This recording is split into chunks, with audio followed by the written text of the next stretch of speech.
All right. Diving deep today with Jordan B. Peterson, pulling some ideas from maps of meaning, big topics, belief, good and evil, you know, all that. What's cool about Peterson, though, he brings in all this ancient stuff, myths and all that, alongside modern psychology. It's like, what can, some Sumerian myth about battling a chaos monster teach us about good and evil today? Yeah, he's really good at pulling from different fields like that. It makes these Oh. big abstract ideas Yeah. way more concrete. Right. Okay, so to get Peterson, you got to get where he's coming from. He went through like a major crisis of belief, especially during the Cold War, trying to figure out how do you even make sense of a world that could just like end. I think we've all been there at some point. Feeling totally overwhelmed. He even quotes W.H. Auden, who said, "History is just a madhouse. Its very careful reading leaves you little that's unknown." But get this, Peterson. He was volunteering at a maximum security prison, meets this guy in the yard, seems totally normal. But turns out, this guy had brutally murdered 2 policemen. Like, forced one to dig his own grave while the guy's begging for his life, talking about his kids. Can you imagine? Killing. It really messed with Peterson. He became obsessed with understanding evil, especially evil that comes from belief. That's what we're going to unpack. Yeah. How do our beliefs shape what we do, for good or for evil? He's got this unique approach to that question, bringing in mythology, neuroscience, psychology, all that. He talks about 2 kinds of knowledge that drive us. Knowing how and knowing what. Knowing how is like procedural knowledge. You're on autopilot, basically. Like riding a bike, you don't have to relearn it every time. Right. Knowing what is more like your understanding of the world, your beliefs, goals. So like knowing how is the autopilot. Knowing what is like the GPS guiding you. Exactly. Both are crucial for navigating, life. Okay, so how does all this play into, good versus evil?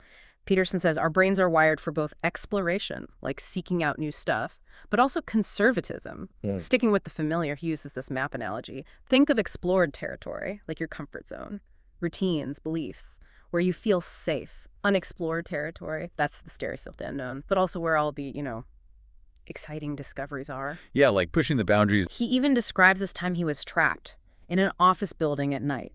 All the exits are blocked. He said, "The map I was using to evaluate my environment has been invalidated. My ends are no longer tenable." That panic, when your whole worldview just shatters. Yeah, totally. And That's where the difference between our brain hemispheres comes in. Think of it like your left brain loves routine, but your right brain, it thrives on the unexpected. It's that part of you that gets a little thrill when you step outside your comfort zone. So when you hit that unknown, right brain kicks in. Yeah, to process those emotions, help you come up with solutions, be creative. Okay, so ancient myths. Where do they fit into all this? This is where things get kind of mind-blowing.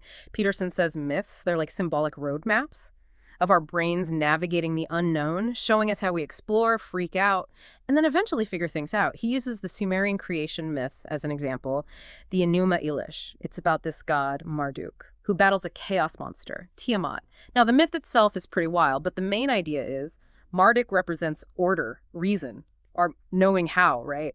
And he's fighting against chaos, the unknown, represented by Tiamat. Marduk wins, defeats Tiamat, brings order, creates the world from her remains. So if we connect this to Peterson's theories, we see Marduk as that ability to act, create order. Tiamat represents like the terrifying but also creative potential of the unknown. Myths like this are not just stories. They're like ancient psychology textbooks, using symbols to explain our minds. And it's not just the Sumerians. He sees the same thing in the Egyptian myth of Osiris and Horus.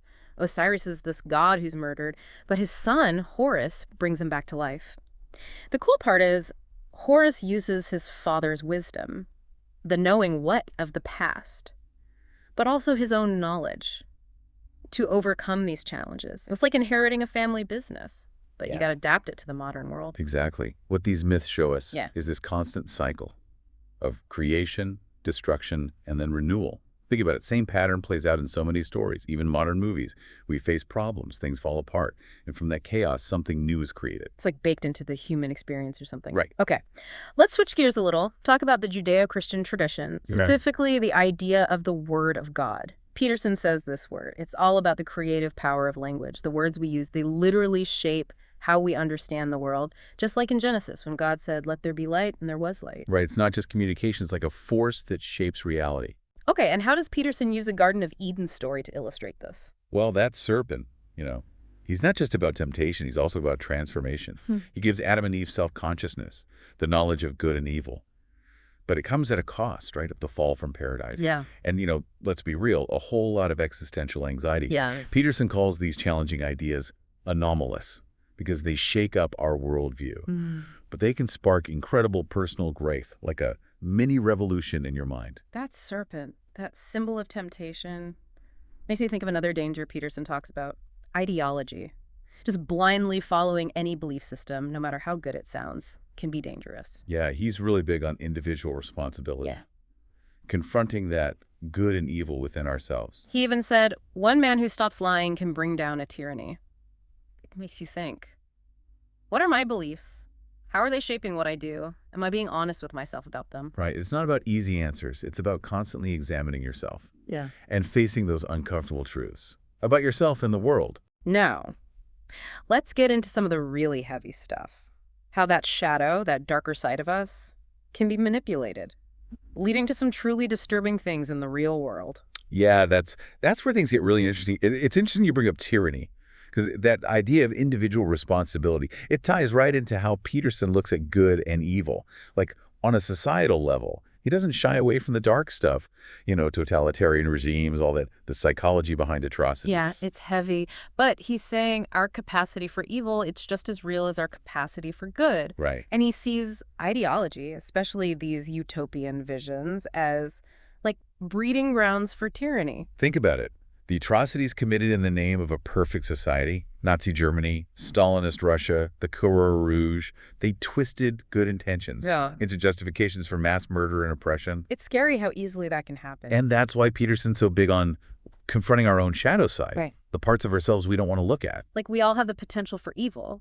He says denying that potential, it makes us vulnerable to manipulation. He uses this phrase, a residual bit of undiluted evil, to describe that capacity within each of us. This is sobering thought, right? Yeah, it makes it real. Good and evil aren't just concepts. They're choices we make every day. Exactly. So then the question becomes, if that potential for evil is so deep, is there any hope for, redemption?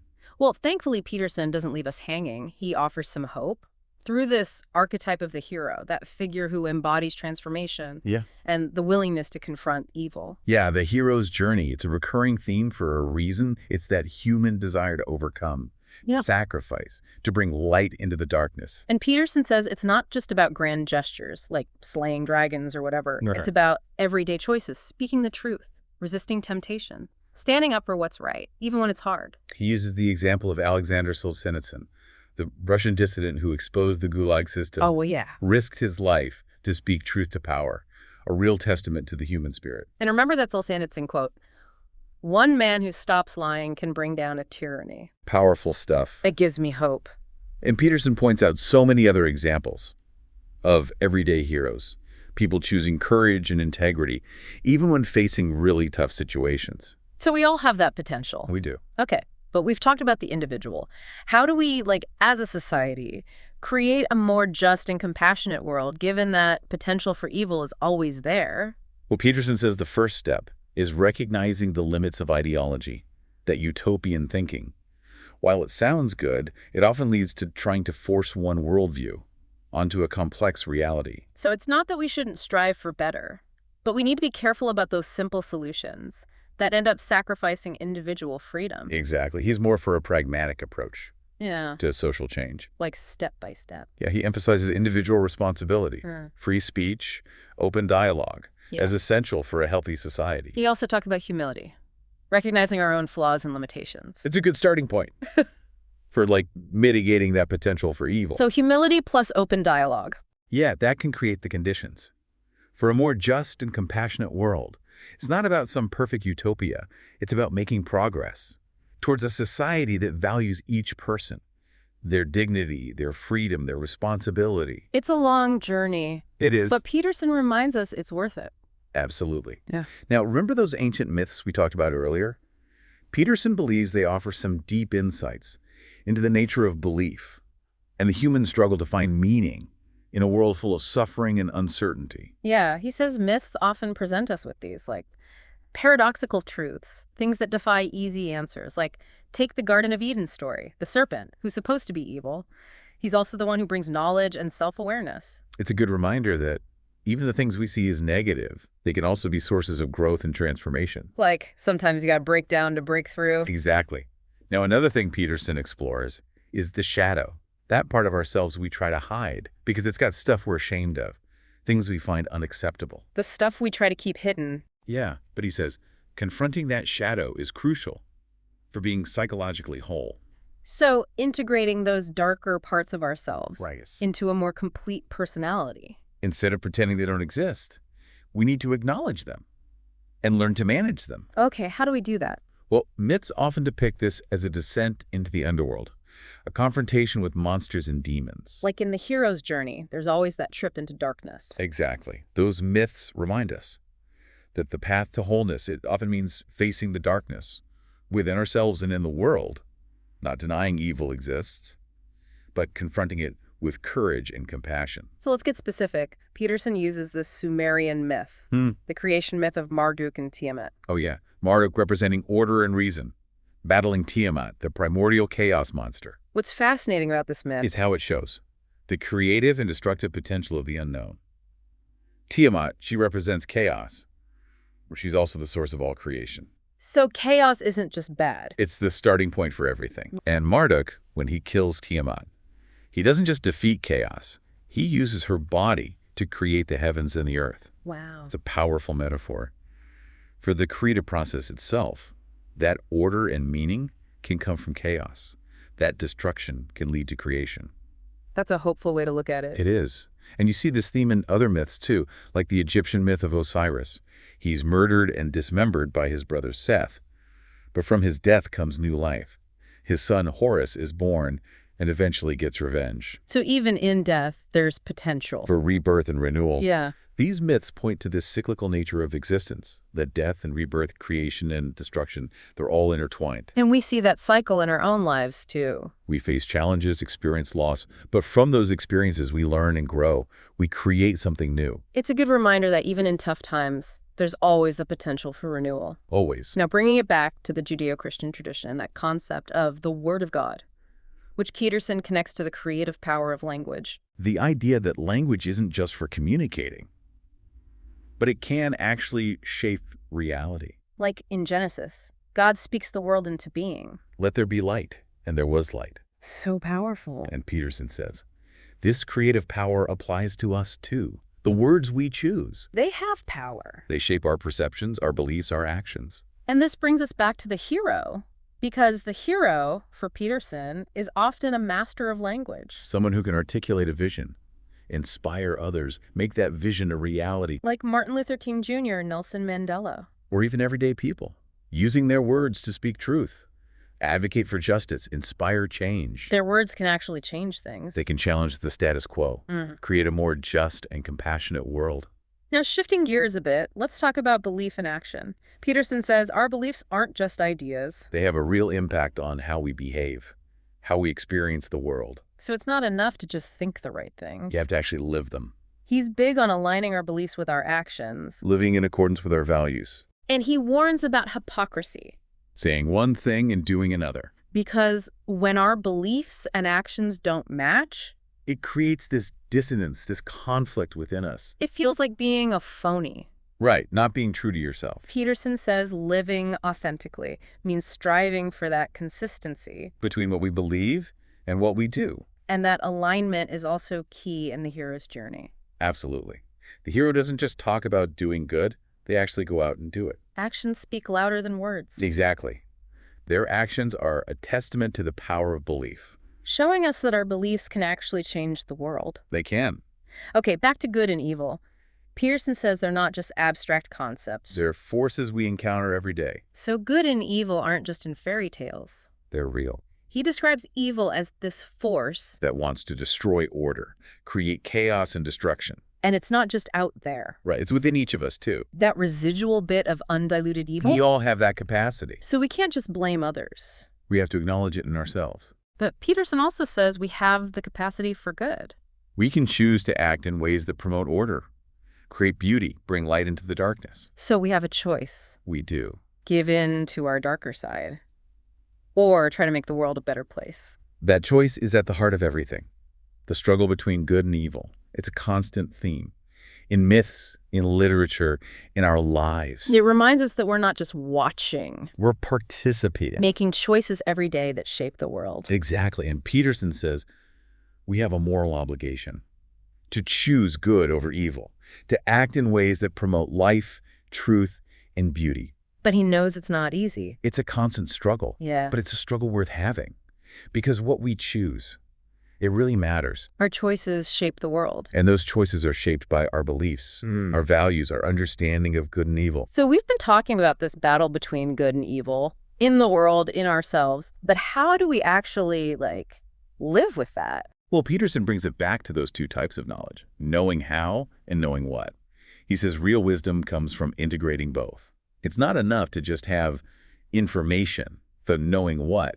You also need the skills to apply it, the knowing how. So, I can read all about playing piano, but until I actually practice, I won't learn anything. Exactly. And Peterson says that's how we deal with, life's complexities. We need wisdom from the past, traditions, stories, but also the ability to adapt, create new solutions. So not ditching tradition, but finding that balance between old and new. Like remixing a classic song. Perfect analogy. Myths often show this as the union of opposites, king and queen, sun and moon, yin and yang. Bringing together different perspectives. Reconciling those opposing forces. Peterson says that's key for being a whole person and for creating a harmonious society.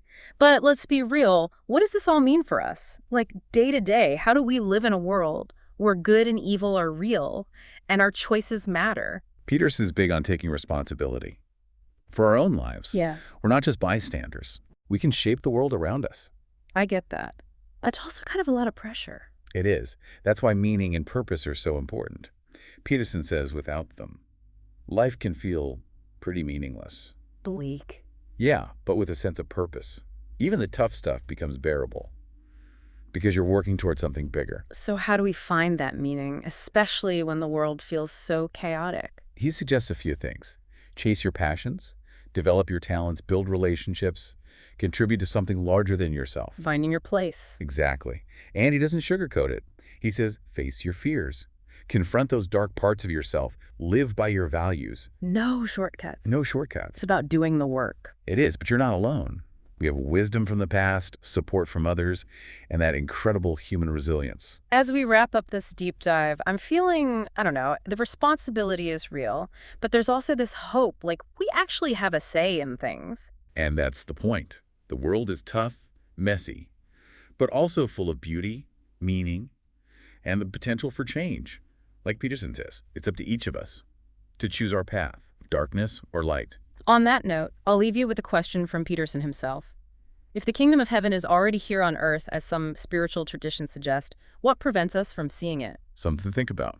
Keep exploring, keep questioning, keep striving for a life of meaning. Until next time.